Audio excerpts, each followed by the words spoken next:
Welcome in to another edition of That's Deep. I'm Tommy Z, joined as always by Johnny Bravo. Train keeps rolling along. We've had some nice cards back to back to back. We got UFC 313? Pretty solid one. Johnny, how you doing? How you feeling coming into this card? Feeling good. Big weekend last weekend. Good card. Made some money on that card. Now, we got a pay-per-view coming up. I'm looking forward to this, and it should be a good card. Town on the headline is always fun. So absolutely, yeah, we've got some bangers on the main card. We got Gaethje Fiziev for the second time. That's an interesting one. Bahamondes, Jalen Turner. That's going to be a banger. So, it's a good card, fun card, and let's jump right into it here. First fight on the docket is maybe not the best of fights, but we've got 12 fights, so we got to fill the card, and there is money to be made on all these fights. So got Jordan Santos taking on Ozzy Diaz.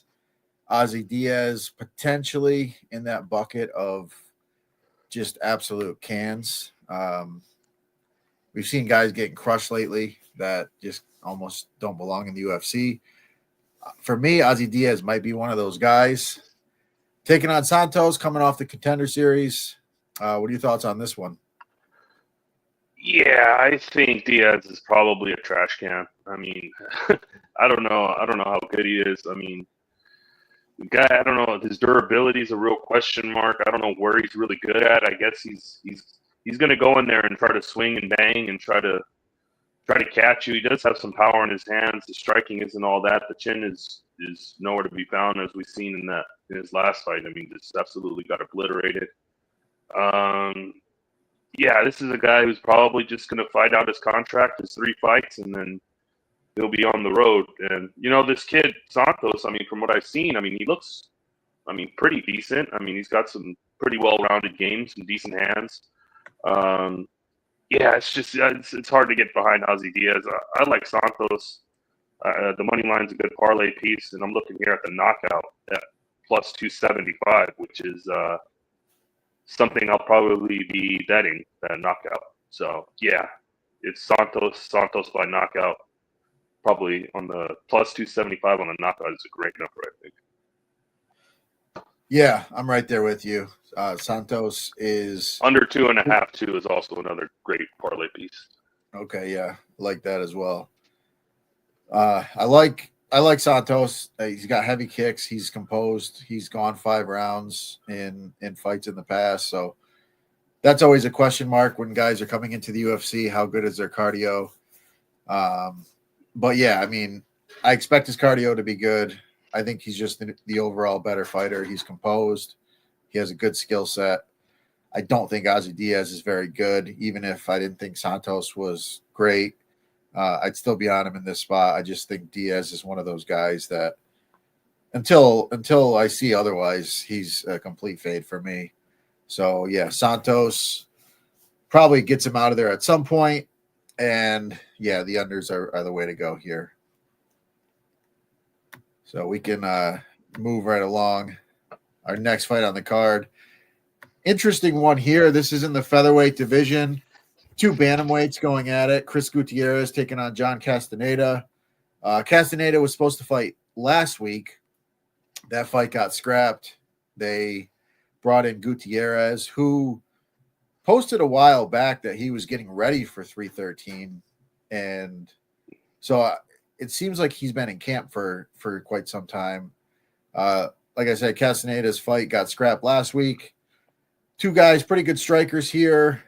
Castaneda's got probably more of the wrestling game of the 2. What are your thoughts on this one? Yeah, I think I don't know who the opponent was, but Gutierrez was supposed to fight on this card, so he was already scheduled here. Castaneda dropped out because of the mate with Douglas De Silva Andrade. I guess couldn't make weight, so he lost the fight. Gutierrez lost his fight, so why not put them together here? Interesting matchup. I mean, Gutierrez, good leg kicks, vicious leg kicks, powerful leg kicks. sometimes can be kind of low volume on the feet with his hands, which is sometimes kind of frustrating. I thought the guy was kind of like he had some potential and could be one of these middle of the road good guys that can, beat that average fighter. But I don't know. He's sometimes just looking at him, it's just like he fights kind of down to the level of his competition. I think sometimes, and the guys that are better than him just pretty much smash him. And Castaneda, it's good boxing. Like you said, he's probably got the grappling advantage, and I think Gutierrez can be taken down, I think that's a big advantage for Castaneda. This is a catch weight, I think 145, right? Or yeah. So I don't know. He doesn't have to cut as much weight. I mean, he did already cut weight last week, which is a bit of a concern. Now he has to come back again and cut weight, which is how is that going to affect his cardio and his stamina? Is that going to play a part? He's not going to have to cut as much, but still, you never know how that will affect the fight or two back-to-back weight cuts. Still tough. But yeah, Castaneda. I mean, if he gets the wrestling going, I think he can edge out 2 rounds. I mean, I think this probably goes the distance, and I don't know. I could see it also being a close fight.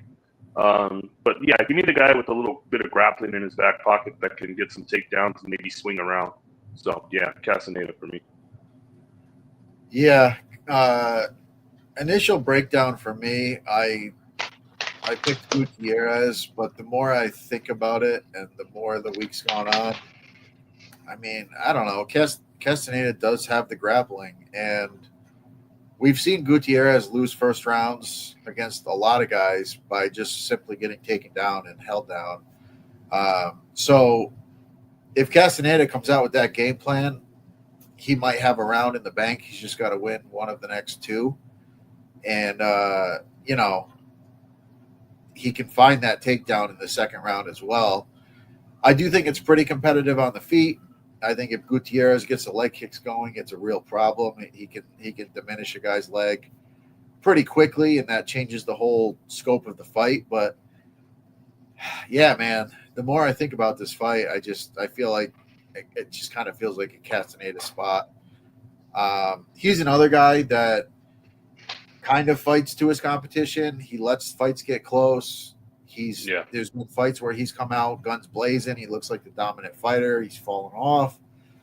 So, not the guy that I really want to put too much stock into, but I do think Castaneda does have the well-rounded game here. It's a competitive fight. I think it's close. I think it probably goes all 3 rounds. So I'm going to roll with you here. I think Castaneda gets the job done. Very close fight, and basically he just has to avoid the heavy leg kicks early, and he can kind of implement his game, and he should be able to edge this one out. All right, our next fight is in the featherweight division again. We've got Myron Santos taking on Francis Marshall. Marshall, a guy I was pretty high on coming into the UFC. I don't know. I think he's pretty skilled. I think he's a good fighter. He's at a good camp right now. Taking on Santos, Ultimate Fighter winner. Looks like it. He's really good. He's a finisher, good in the clinch, really well-rounded, solid takedown defense. Another one that's probably going to be pretty competitive. But yeah, what are your thoughts on this one? Yeah, this should be a pretty fun fight. Yeah, the odds are a little wide, but I like Santos. I think he's a great fighter. I mean, he's got fast hands, he's got power. I mean, I like his striking game. It's just something like it's really good at striking. He's got solid takedown defense. So yeah, this kid has a lot of potential that I like. As we've seen on the Ultimate Fighter, he pretty much he did good work there, and then on against Con Offley, he just absolutely obliterated and starched him, which was a pretty nasty knockout. Yeah, I think the kid has a lot of potential. And I think he's pretty good. And Marshall, like you said, yeah, I was high on this guy coming in. Good wrestling, some decent boxing. He can kind of tend to slow down later in the fights. I would think, just a little bit, but. Overall, he's a good, well-rounded kid, but I think if this fight is on the feet, I think it's Santos is just gonna just piece him up and beat him up pretty badly. You know, I mean, the way for success would be for Marshall to land those takedowns, you know, and get the grappling going, you know, and yeah, but I don't know. Santos' takedown defense is really good, so I think he's gonna have a problem getting Santos down. So, and if this is on the feet, I favor Santos all day.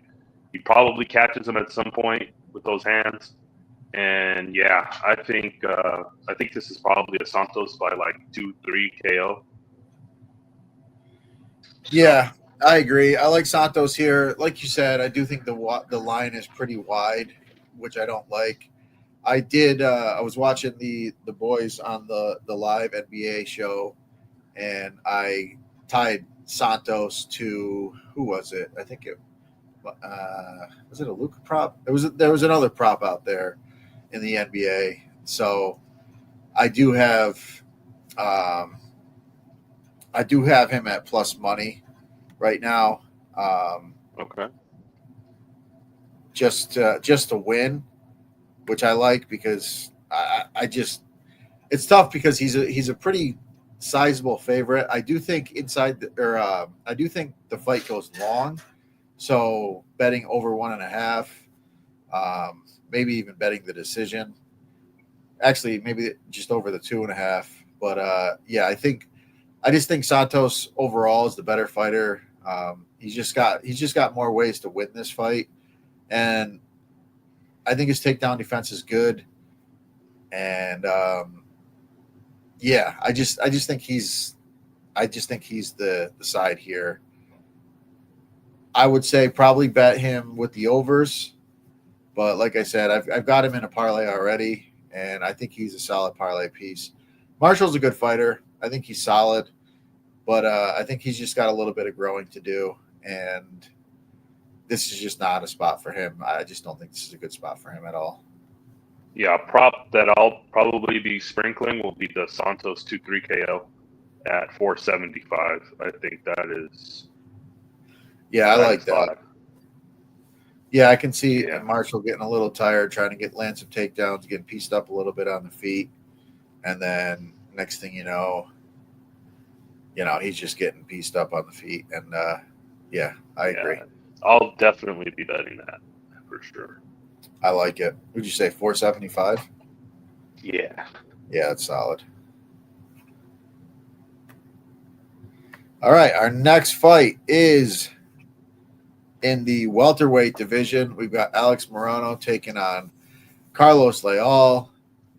Morono, a guy I'm a big fan of. He's a nice guy. I've had some conversations with him on Instagram. He's a fight fan himself. Really cool dude. Solid fighter. Taking on Carlos Leal, who I think is he's a pretty solid fighter. He's fought PFL. He's fought some pretty good guys in the PFL. He's got the power. He's strong. He's a massive favorite here. Morono, on paper, is not supposed to have a shot. I mean, I don't think he's going to be competitive in this one, but he's a tough kid and he's got some skills. What are your thoughts on this one? Yeah, I think this line is pretty fucking crazy. I mean, minus 900 for Carlos Leal. Yeah, I mean, just skyrocketing. kind of. That's just. I mean, that's like.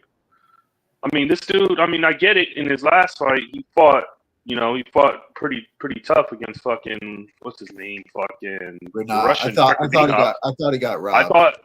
I thought he got robbed. He fought a good fight. He looked good. But this guy's kind of like he's just kind of a journeyman. I mean, in the PFL, I mean, he fought some pretty decent competition. Lost to Sadar Bousi a couple times. And it's what is he, 33 now? I mean,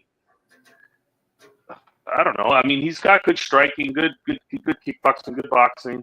I mean, we've seen he has a solid takedown defense, and it's how much does Morono have left in the tank? I mean, he's got pretty awkward and decent striking of his own. And he is a black belt for what's that's worth. So I don't know. This is probably, as we've seen against Rakhmonov, the Leal being able to stop the takedown. So this probably takes place on the feet. which I don't know. Moreno he's like Moreno is like, I don't know, man. He could kind of surprise you, but the thing about him is he'll look good until he doesn't, until he gets caught. You know what I mean? Yeah. Like the same in the Ponzinibbio fight. I had a bet on him in that fight. Won the first 2 rounds, was winning the fight, and then like I'm counting my money already, and with like a minute to go, he just got caught on the chin, and that's it. You know. So I question his chin. I question his durability. But should Leal be a minus 900 favorite? No. But I don't know. Yeah, the funny part about that Ponzinibbio fight was I was on Ponzinibbio, and like I said, I like Moreno. I think he's a good dude. I like it. I'm a fan of the kid. And the whole fight, I'm going, I knew it. I should have bet my guy. I knew it. And then boom, he gets clipped. And I was just like, all right, I guess I can cash that ticket now. But yeah, he looked good in that fight. He's got good striking. He's fast. He's quick. He's got awkward movements. He does, but like you said, he can be looking great, and then he tails off, he fades. Yeah, so there's just some holes in his game. He's a really talented fighter who's probably fighting above his skill level, and he's made a great career of it. But yeah, at some point, he's getting up there in age. He's fought a lot of wars. That chin is questionable, and Leal's, he's looks like he's taken all the vitamins, and his chin's very good. He's very strong. Yeah, it's just a tough spot for Moreno here, I think. But yeah, what's the Leal KO 2-3?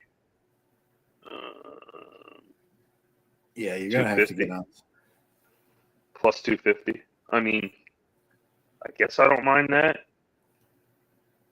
It's tough. These are the fights though that like I bet Joker over 12.5 rebounds yesterday. Again, watching the boys on the live show. Joker over 12.5 rebounds. I tied that to Leal just to get it to like plus 115 or whatever it was. So I've got a money line bet, but when it comes to these minus 700, minus 800s, minus 900 in this situation, it gets kind of dicey, man. Like you're trying to find a spot to bet these guys. I do think Leal probably gets him out of there, but yeah, it's tough. It's tough. You're gonna have to get creative, like maybe the 2-3 KO, and that's the only way I can see it. Maybe a Moreno plus 3.5 if he can survive and maybe win a round, but I don't know. Yeah, I mean you're gonna get a good plus money on that, and it wouldn't shock me. Yeah, it wouldn't shock me at all. No. He's a good fighter. Yeah. He's been in there with some heavy hitters. He's been knocked out in the past, but he's gone 3 rounds with some guys that can crack. So yeah, the 3.5, it's there. Could be, yeah. So it could be, but yeah. I mean, officially, Leal wins this fight. I think. I think he could knock him out. But yeah, it's one of those ones. It's just such a big line that sometimes it's just maybe just best to stay off if you can't tie it to something good. All right, our next fight is, let me make sure I got this set up here. I think I do, yes. Another good one here. We got Bruno Pereira taking on Armen Petrosyan, middleweight fight. Both guys, very good strikers. Pereira more power than technique. Petrosyan fast, good technical striker. He's coming off a really bad knockout. This is it's an interesting one here. What are your thoughts on this one? Yeah, initially I thought I would be on Petrosyan. Petrosyan, good kickboxer, really good striker. Can be taken down though. That's one thing, is his takedown defense is suspect.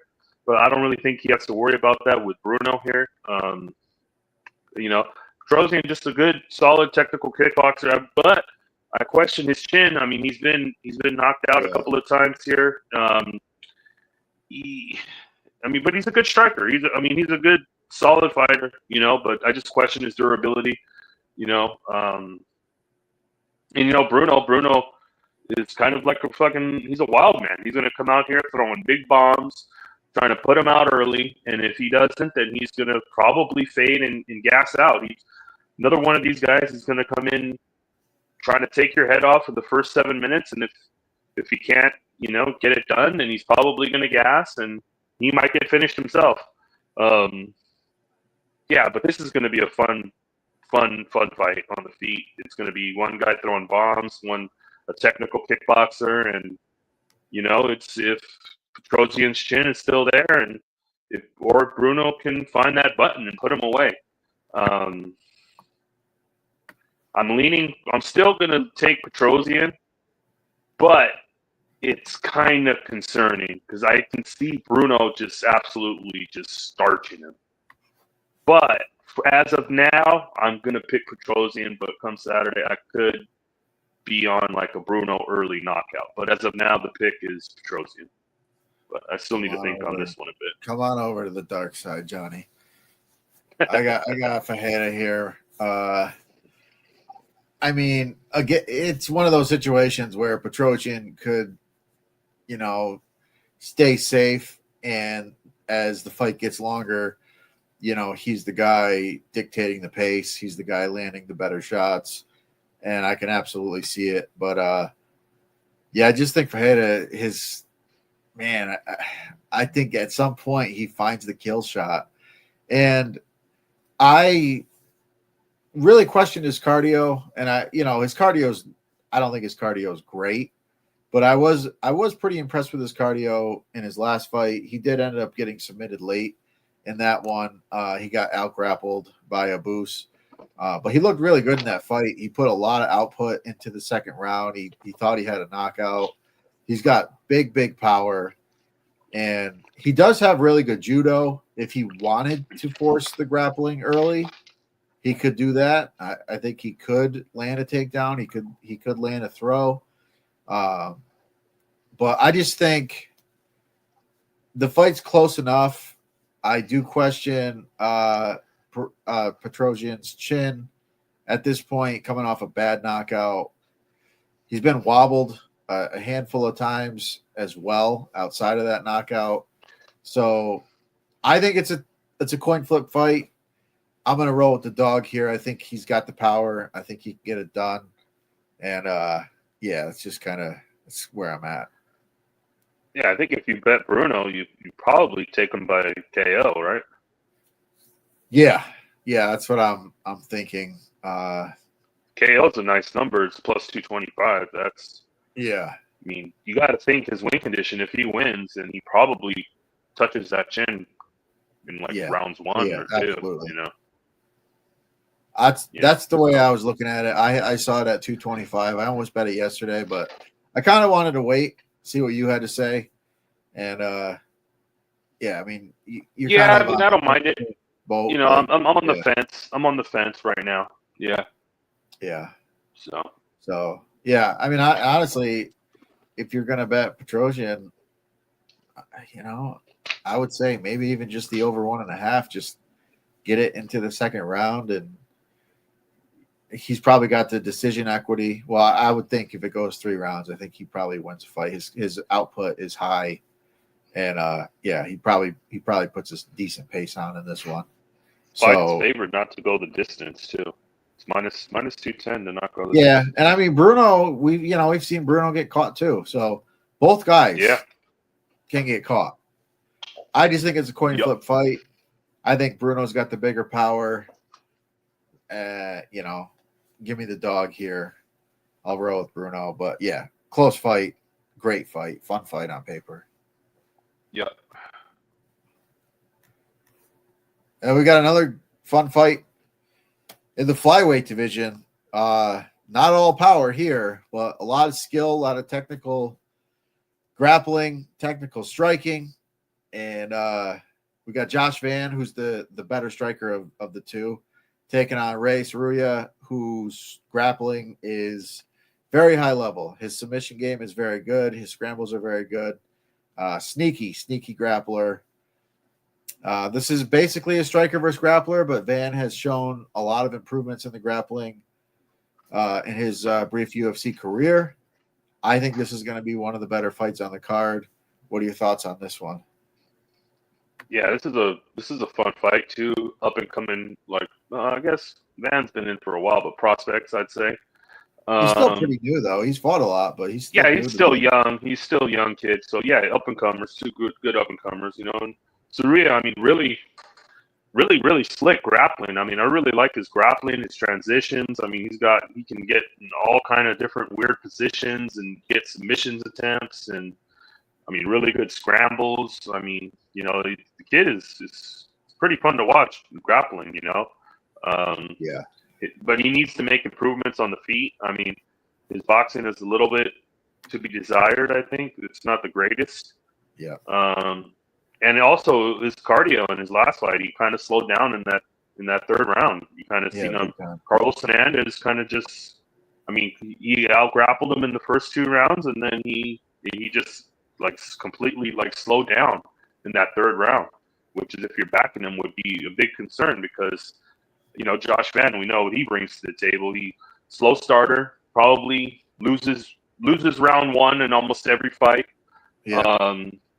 You know, so he always starts out slow, getting his reads, you know, but really clean boxing and combinations. Like some on the tape, I mean, you can put together like 20 punch combinations that are just like fucking sick, you know. Yeah. Real fun to watch on the feet, you know. And that third round, I mean, we've seen Sarria slow down. So if Sarria has a lot of like grappling, like it's going to be if can Van keep this on the feet and implement his boxing game, you know. But yeah, big advantage for Van in that third round. I think Sarria can probably land a takedown and get some grappling going early, maybe. Because I don't know about Van's takedown defense; it's the greatest, you know. Yeah, but ultimately, I think I'm going to ride with Josh Van here just to be able to just put it on the kid on the feet and maybe stuff a couple takedowns, you know, get some, you know, maybe get the kid a little discouraged, but on the feet, he's going to be piecing him up. We know Van starts slow, so you probably don't want to bet that minus 190 you see now. You probably want to wait and bet him after round 1, where you can probably get like maybe plus 150, plus 200. But yeah, to pick this guy, I think Van probably wins this fight and pulls away late. We know how he fights. He's probably going to drop round 1 and he'll take over in rounds 2 and 3. And I can see him. I mean, if Sarria is gas and he starts lacing those fucking combos on him in round 3, I mean, Hernandez, if he if he was like, you know, he probably could have got Sarria out of there if he pushed the pace a little bit more. Yeah. And I think Van, eventually Van walks him down and probably puts him out late. Yeah, I agree, man. I while I do fear like a crazy first round submission, I think Van this is a very good spot for him. The one thing I will say is we have seen him get taken down in the past, but if you're going to fight a grappler, it's nice to have a fight where you fought a grappler previous. And Cody Durden, who's one of the better wrestlers in the flyweight division, went 2 of 10 on takedowns against Van, and Van pieced him up real bad as that fight went on. You know, and Sarria, while he is a very good grappler, he is very slick. He uses, sometimes he'll grab a head and arm just to drag a guy to the ground. If he finds a way to get to the ground, it's a real problem, but his straight takedowns are not great. So a guy like Van, who stuffed, you know, 8 takedowns against Cody Durden and picked him apart, I think he can kind of have a similar game plan here. And honestly, I don't even think Sarria has to be all that tired in the second and third round. Van's cardio is so great, and his output is so great. His body shots. This is going to be like something that Sarria has never faced. He has not fought somebody that's got the striking and the cardio and the pace and the scrambling ability all into one that Josh Van has. So my confidence in Josh Van is high. I do fear that first round, him getting, just sucked to the ground some weird way, gives up his back. That could be a problem. But, generally speaking, there's always that what if situation in these fights. But overall, I think Josh Van, we get this fight to the second round, third round. He absolutely torches this kid. I think he looks levels better. And so me, I like the over 1.5 type bets. Yeah. I like Van later in this fight. I do think Van could find a finish. But yeah, I'm actually pretty confident in Van here. Really just has to survive. I don't even know if I should say survive. Just has to not get himself caught with something. Just be early. smart. Be smart. Yeah. Right. Just Fight be smart. Stuff the takedowns. Don't play grappling. Don't say, "Oh, I'm good at grappling too," and find yourself next thing you know you're giving up your back. Just be smart. Do his thing. Stuff the takedowns. Keep the fight on the feet. And I think he just blows through this kid with his boxing. I just think it's going to be too much. Yeah. All right, our next fight is in the heavyweight division. We have Curtis Blades taking on Rizvan Kaniev. Kaniev making his UFC debut, coming in off of the Contender Series. Curtis Blades, if you're a fight fan, if you're a UFC fan, you've known of this guy for quite some time. He's about as good as you can get without being able to get to the championship. He's been knocked out by Ngannou twice, Derek Lewis, Tom Aspinall, Sergey Pavlovich, the best of the best, heaviest hitters. Pavlovich now seems like he's a little bit broken, but previous to that, he was about as dangerous as they come.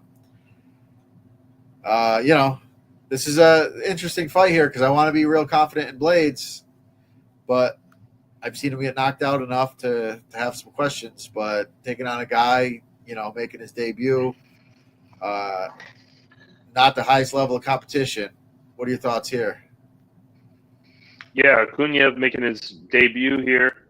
We know Kuniev. I mean, he fought in the PFL, fought Ronan Pereira, got popped, was on like 4 different anabolic steroids, was juiced to the gills. I mean, you go back and you watch that fight and you see his physique.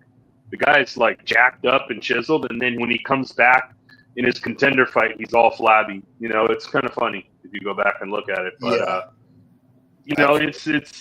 it's like this guy. I mean, he's the Dagestani heavyweight, wrestler.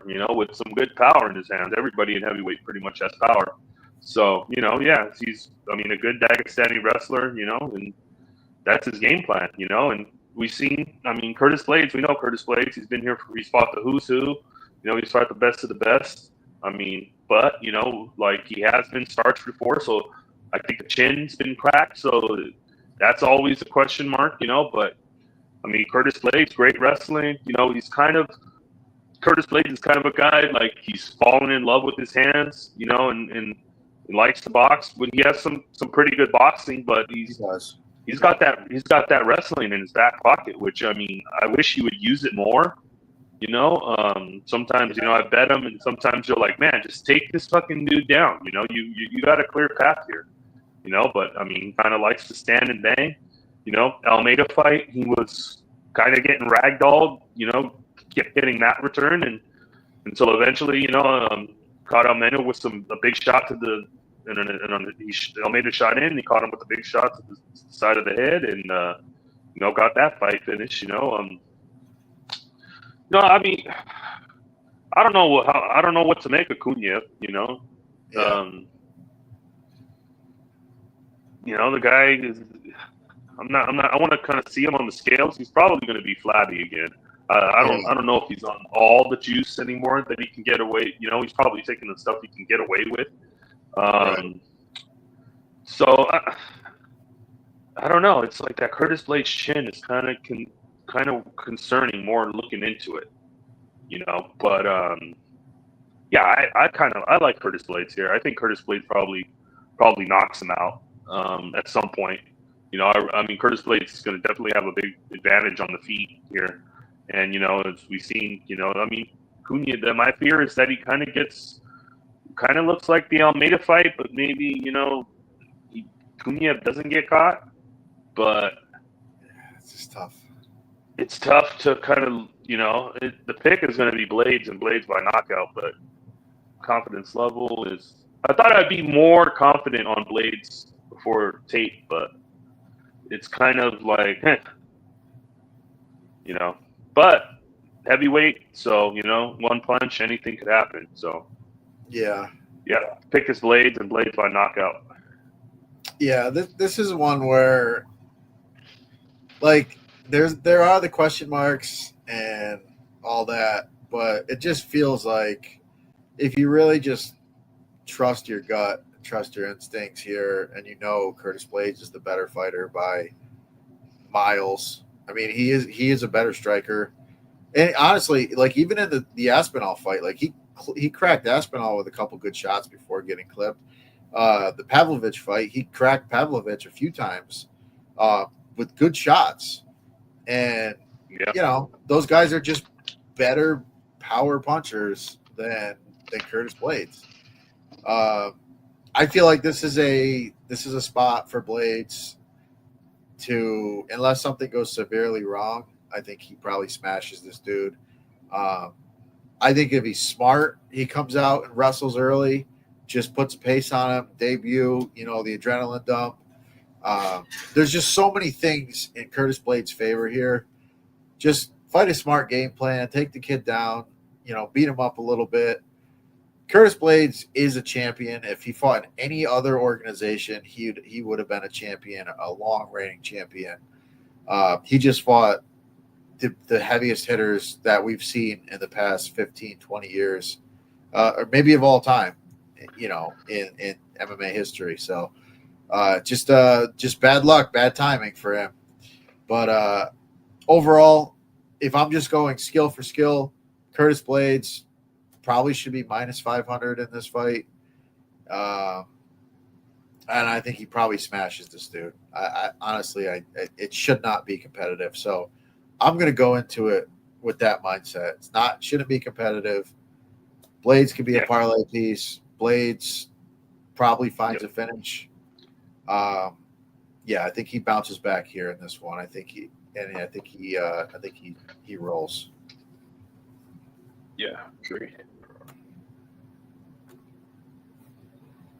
All right, our next fight is another fun one. You know, I'd say Rufy probably knocks King Green out here, but you know, this is one of those ones where we get into the middle of the second round and we might be looking to click that button on King Green. Rufy has, you know, very good skills, very good striker, fast, good counters, big power.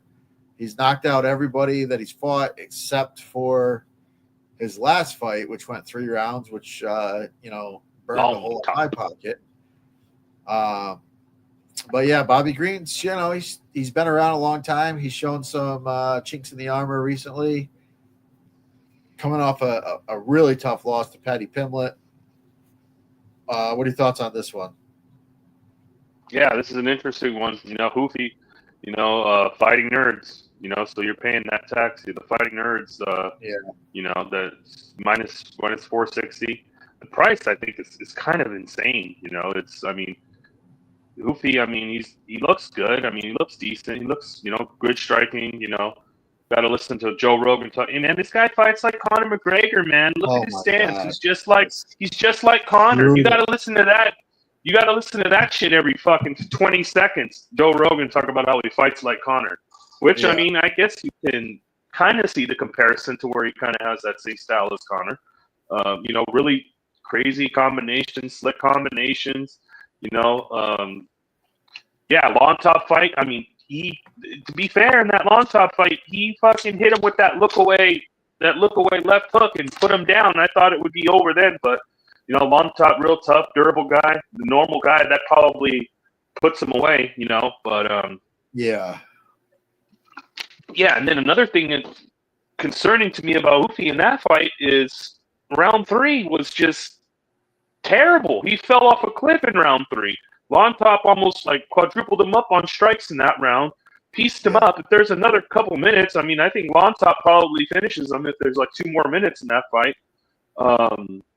You know, so that's something that we got to question because, you know, he usually gets these early knockouts, you know. And I mean, I guess the Contender Series fight, he got that late finish where he didn't look really good in the Contender fight. He kind of came back, you know, from behind and won that fight, you know, late.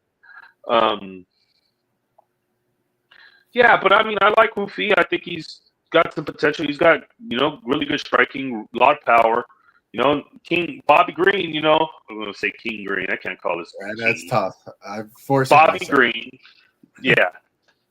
So, you know, it's like, we know what we're getting with him. He's going to come in with his hands down. He's going to fucking showboat. He's going to talk to you. And, you know, the chin is a big question mark for me. He's getting up there in age. He's taking a lot of damage. Like, I mean, that Jalen Turner knockout, I mean, pretty vicious, you know, even though and then, you know, he did come back from that. But, and then, like, the Patty Pim against Jim Miller rocked him in round 1, you know, and you know, he did look good. He did take over, though, and look good in that fight. But dominated. Patty Pimlet, I mean, the Patty Pimlet fight was just, like stupid. Like, you shoot for a takedown on and fucking get fucking submitted. Like, what the fuck? What are you doing? Right. Like, total stupidity. Yeah, didn't make any sense there.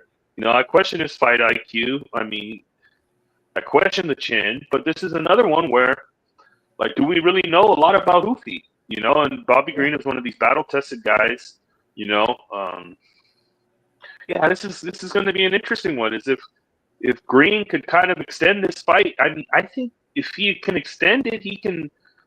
If he doesn't get knocked out, and I think he could keep it close. I don't know. Yeah. It's weird, you know. But with Bobby Green, it's like you can't really trust the guy to fucking do anything smart, you know. Right. So the pick is probably Hoofy by knockout. I think the striking is good enough to where he probably eventually finds that chin and cracks it. Yeah, it's gonna be Hoofy.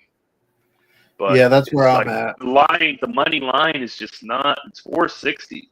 Bobby Green's tough. Like, we've seen Bobby Green as a big dog. Grant Dawson, nobody gave him a shot. Everybody thought he was going to get ragdolled and beat up. And then what happened? Bang, boom, starched him. Yeah. So the tricky guy to you know, to kind of read is Bobby. You know, because I mean, he's been around. I mean, I like watching Bobby fight. You know, I'm kind of a fan, but too. you know, it's like. The pick is Hoofy. Yeah, so I'm gonna bet Hoofy by KO. That's the way I'm going into this fight. And if we're like even money, right? a couple minutes into the first round or the second round, I will probably be clicking the button on Bobby Green because I think Bobby Green.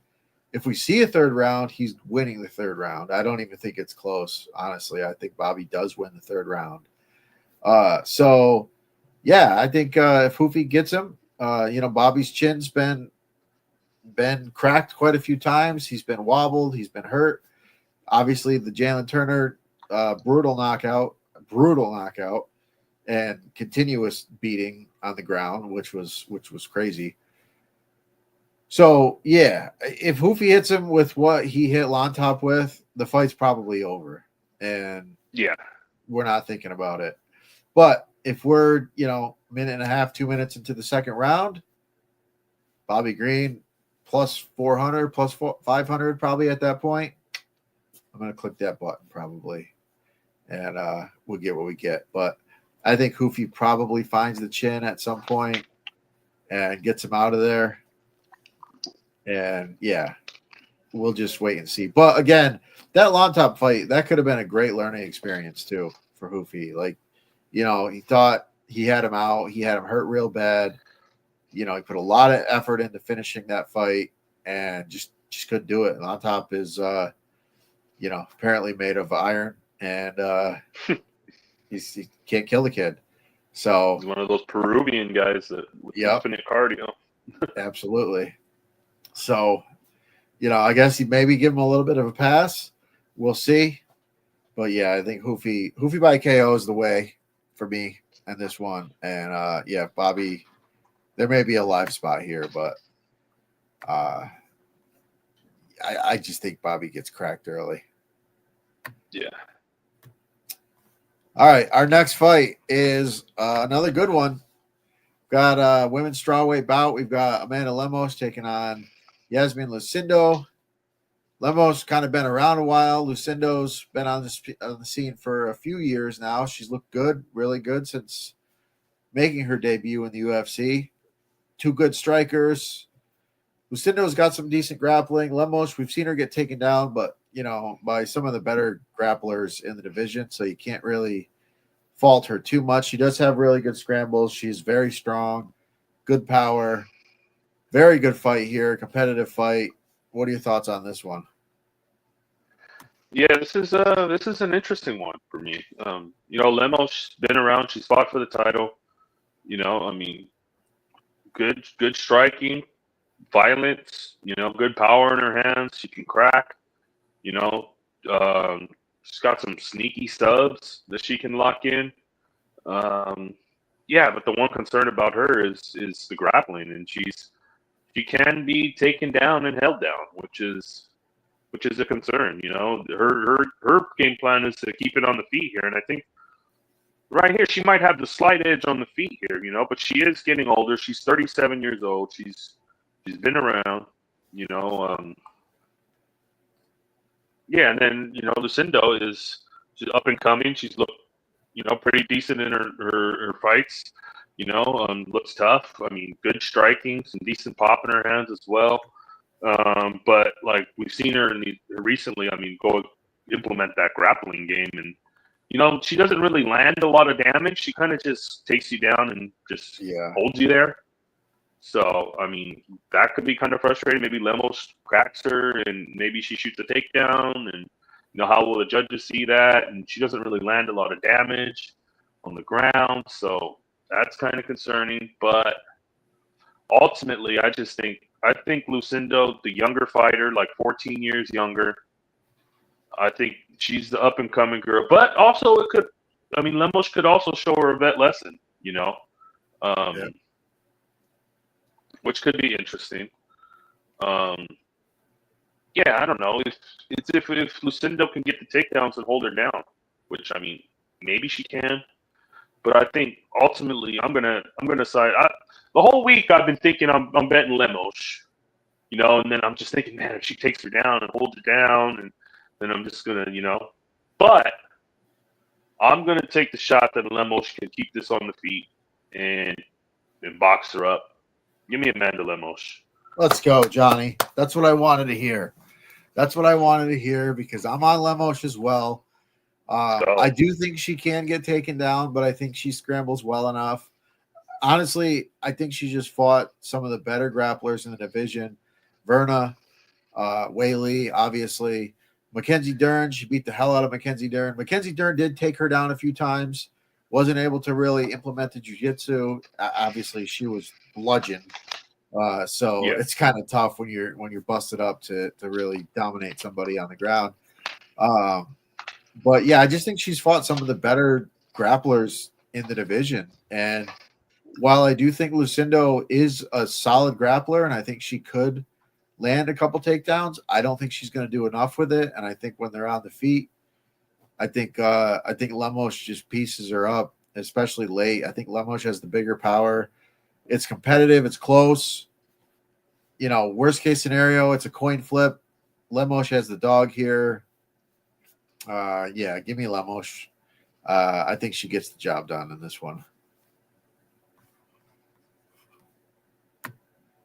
All right, our next fight is a very good one in the lightweight division. We've got Jalen Turner taking on Ignacio Bahamondes. Bahamondes, a very good striker.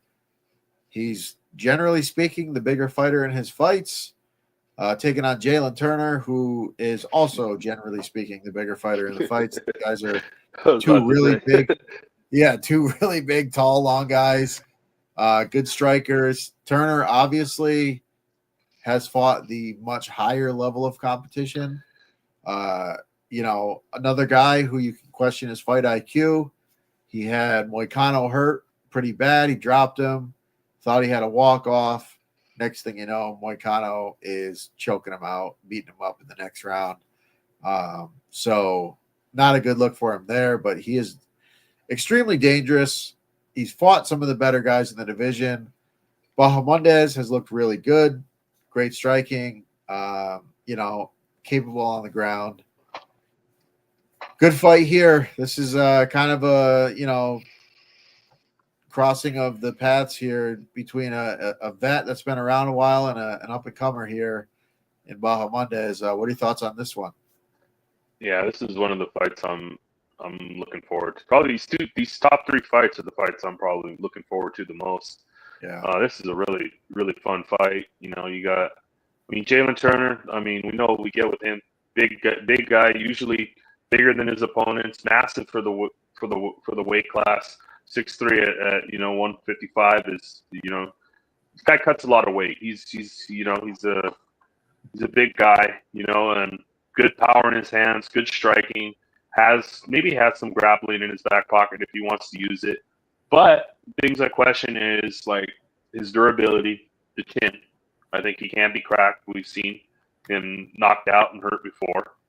And the cardio, if the fight gets extended, this cardio seems to fall off a cliff after 7.5 minutes. It's kind of weird. That Hooker fight, he looked really good in that first round, and then kind of just fell off a cliff in that second round and kind of gave that fight away to Hooker. Yeah. Yeah, that was a really fun fight. And then the Moicano fight, like you said, he thought he was going to get that walk-off 300K bonus, and he just let him. He let Moicano right back up and recover, and then ended up getting taken down and just absolutely beaten down. He hasn't fought since then. So where's his confidence coming in here? Where's his mind at? Where's his head at? You know what I mean? That's a big question mark. And Bahamondes is, he's solid guy. UFC Nochank had fucking a sick KO against old boy, fucking Torres. Torres had a sick knockout there. Really good striker. Has some, I think, he's got some wrestling in his back pocket, some subs that he can lunch up. He's got long arms. These two guys are usually the bigger fighter in each of their fights, like you said. This is going to be an even playing field here. I really like Bahamondes' striking. He's just real sharp. It's real clean. But Turner can crack, so that's always a concern with that big power early.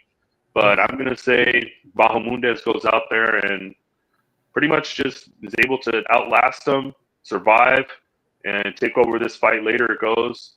I think this is probably has the potential to be fight of the night, but we have a Justin Gaethje fight coming up next, so it's going to be hard to beat. Yeah. So, So the pick for me is Bahamondes. I like Bahamondes here. Yeah, man. I think it's a coin flip fight. I'm leaning Turner slightly just because of the level of competition that he's fought. He is the dog in this spot, so there's a little bit of leeway for me. I think it's a close fight, competitive fight. I'm gonna roll Turner. It's tough. It's really tough. I like both guys. I just feel like there's a decent shot. Turner gets a good, gets out strong and kind of just implements the game plan and is able to, land some big shots. Kind of the thing about Bahamondes is the guys that he's lost to are kind of like Turner level or maybe even a little slightly below. He's only lost a couple fights in the UFC, but they're questionable losses. And Big Desi in his debut. Yeah, McDessie, who's a tough again, fight. he's a tough guy, tough guy. Hurt him early. I thought Bahamondes could have done enough to win that fight because he did come back strong in the second and third round. So he could have pulled that one out. And then the Ludovic Klein one, where he got grappled bothers me a little bit. I do think Jalen Turner has some grappling if he wants to try to implement that. Does he have the cardio to grapple though? All in all, I just think it's a close fight. And I think it's a coin flip. Let me take the dog here. And I don't know. I don't know if I'll put a bet on Turner, but I don't know. I think he's live, and I guess we'll see. Maybe it's a changing of the guard. Bahamondes is now kind of in that role of, hovering around the top 15, top 10. Where is this guy going to go next? Maybe he takes that spot.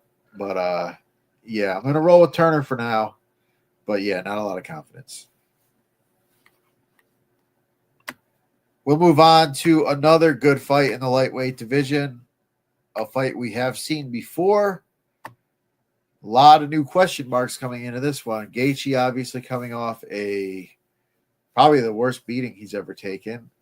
And Fiziev been off for quite some time with a knee injury. So these guys fought a very close fight the first time. Gaethje ended up edging it out. I had a Gaethje ticket as a dog, so I was happy, but going to the cards, I was not confident because I was kind of thought he lost the first two rounds. I know he lost the first round. Second round was kind of close. Third round, he dominated. Fiziev, very fast, very powerful, tough guy. This barn burner of a fight. What are your thoughts on this one? Yeah, I mean, if you're not a fan of Justin Gaethje, I mean, I don't know if you're a fan of MMA. I mean, this guy just every single fight, this guy goes out there, he puts it all on the line. He's been in every single fight he's in. It's pretty much a war. I mean, all of those fight of the night bonuses. I mean, in the Holloway fight, I mean, just going in the center and just throwing at that end, that iconic. I mean, he was on the end of the iconic knockout. Really fun fighter. A big fan of Justin Gaethje. Good striking, not good, good, just kind of wild and unorthodox striking. A lot of power in his hands. Great leg kicks. But he has worn a lot of damage. He has taken a lot of damage. That's something to be concerned about. He's getting up there, 36 years old, and been through all those wars, taking all that damage. It's like, how is it affect? How does it affect them? You know what I mean? Yeah. So it's like, and then Fiziev too. Question marks with Fiziev is coming out here like he hasn't fought in a while, coming off that ACL injury. It's even though he's said he's been trying to get a fight and no one's been accepting the fights. Yeah. So he's not a guy he's probably been training and in the gym. But this is coming in. You're going to be in a big stage on a big arena. I'm expecting this to be kind of like similar to the first fight, just a fun war. Back and forth. Close rounds. You know what I mean? I'm going to go with Justin Gaethje here. He's been in for camp. He's been preparing here. And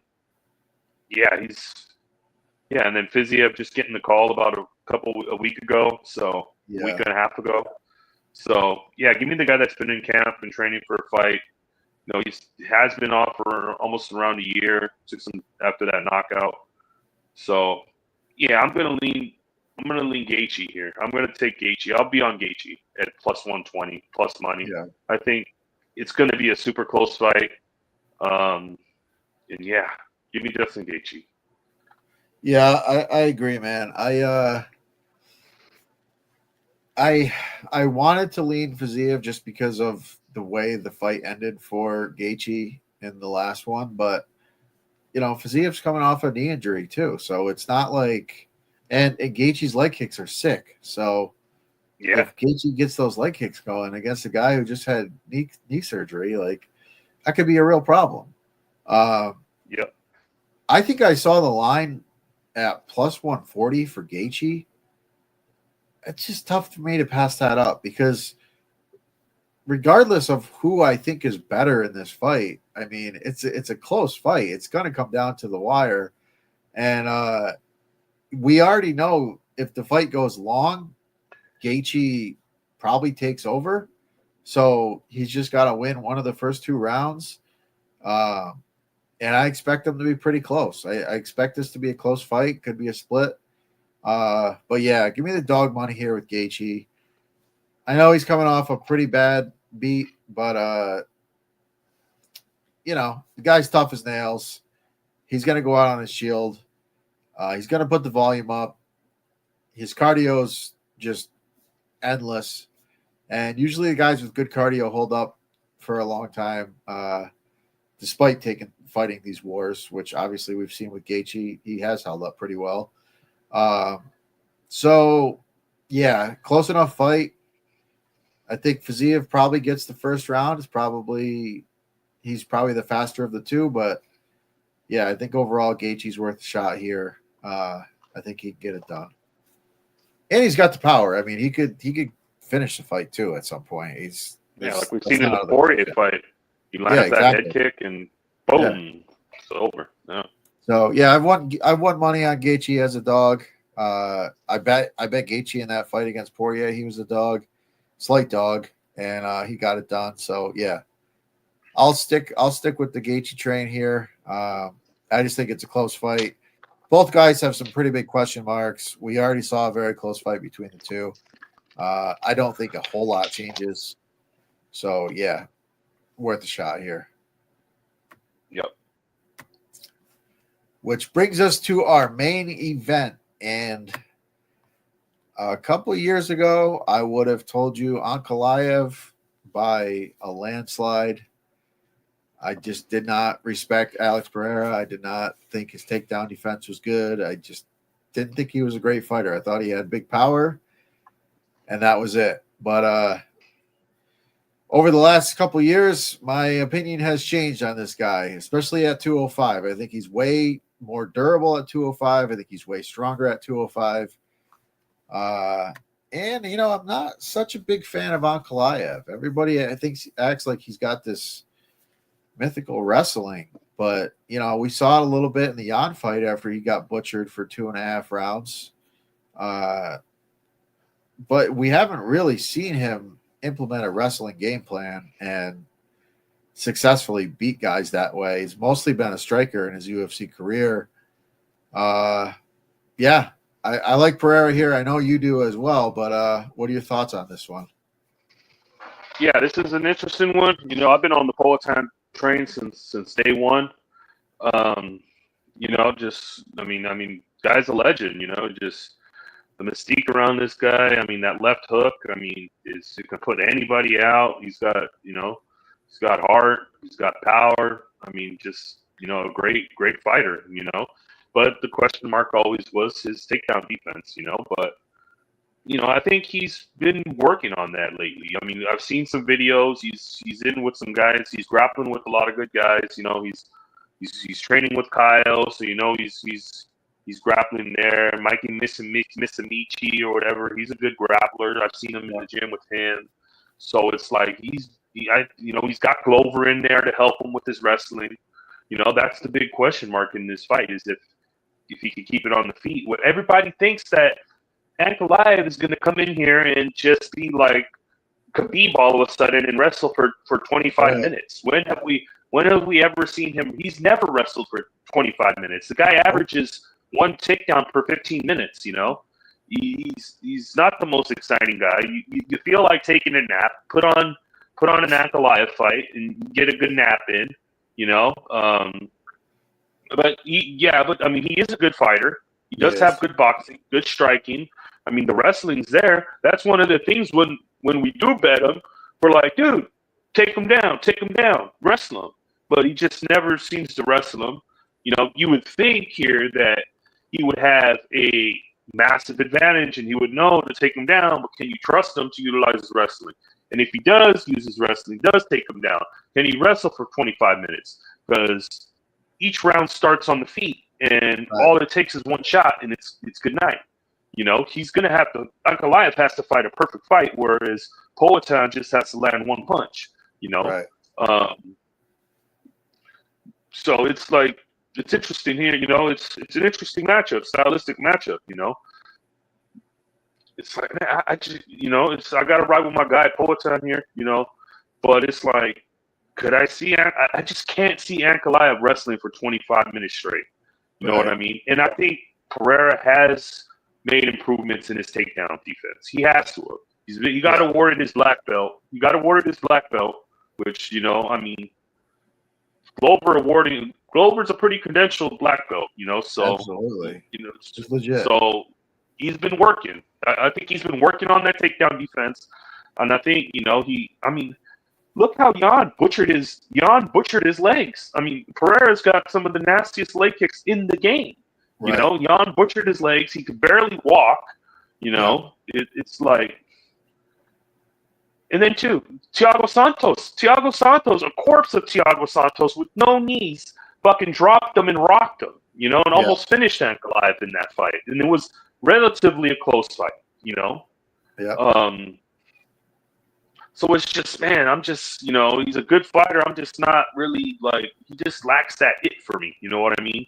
And I think Pereira is just, he's got that, he's got it, man. You know, I think he's got some great fight IQ. I think he could be patient here. And I mean, even if he doesn't knock him out, I could definitely see on the feet him winning the decision here.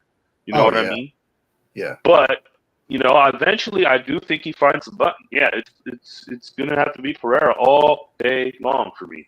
And if he loses, then it'll be one of the saddest days in history. So. Yep. Yeah, I agree, man. Not a big Ankalaev guy. Even in his last fight, you and I both, like, I think we both bet him, but we were like, yeah, this guy sucks. Like, he doesn't suck. Yeah. We shouldn't say he sucks, but he's not what everybody makes him out to be. Like, everybody makes him out to be, like you said, the 205 version of Khabib. He's not that guy. He lets fights stay close. The Santos fight, you know, I bet him in that fight. I thought I was losing that ticket that day. There's a lot of fights where it's close.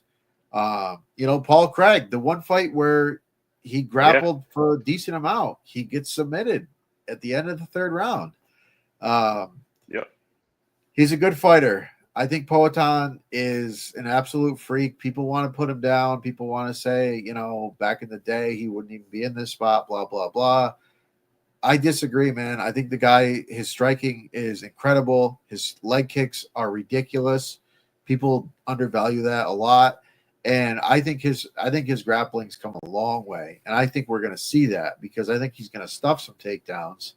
And he's going to be the much stronger of the two because I think he's a very, very strong fighter at 205. I think he's way stronger than what we saw at 185, where he was just sucking down, killing himself. He's probably going to walk into the cage at 235, 240. You know, he's huge. There's a reason why he's talked about as potentially moving up to heavyweight to challenge for a third belt. I think this guy is an absolute freak of nature. I think if they fought this fight 10 times, he probably wins 8 out of 10. You know, obviously anything can happen in a fight, but I think Poatan at this point, I'm sold on this guy. And, you know, training with Glover for all these years, he's absolutely going to get better in the grappling. And, you know, his striking is incredible. It's world class. Most of his training is on the mats. It's where he is weakest. And everything I've seen, the guy is putting in all the work. And I honestly think his wrestling defense is going to be pretty high. I think he's going to shock some people. And yeah, give me Poatan. I think there's great value here. I wouldn't be shocked if he ends up knocking out Ankalaev at some point, but I think Poatan gets the job done. And like, what happens if Ankalaev shoots a couple takedowns and then like he doesn't get them, and then it's like, oh shit, like I'm stuck on the feet now. Okay. Yeah. I think that's the way it's going to happen, and it's gonna look real good for Poatan. But maybe I'm wrong. I could be completely off, and Ankalaev does take him down.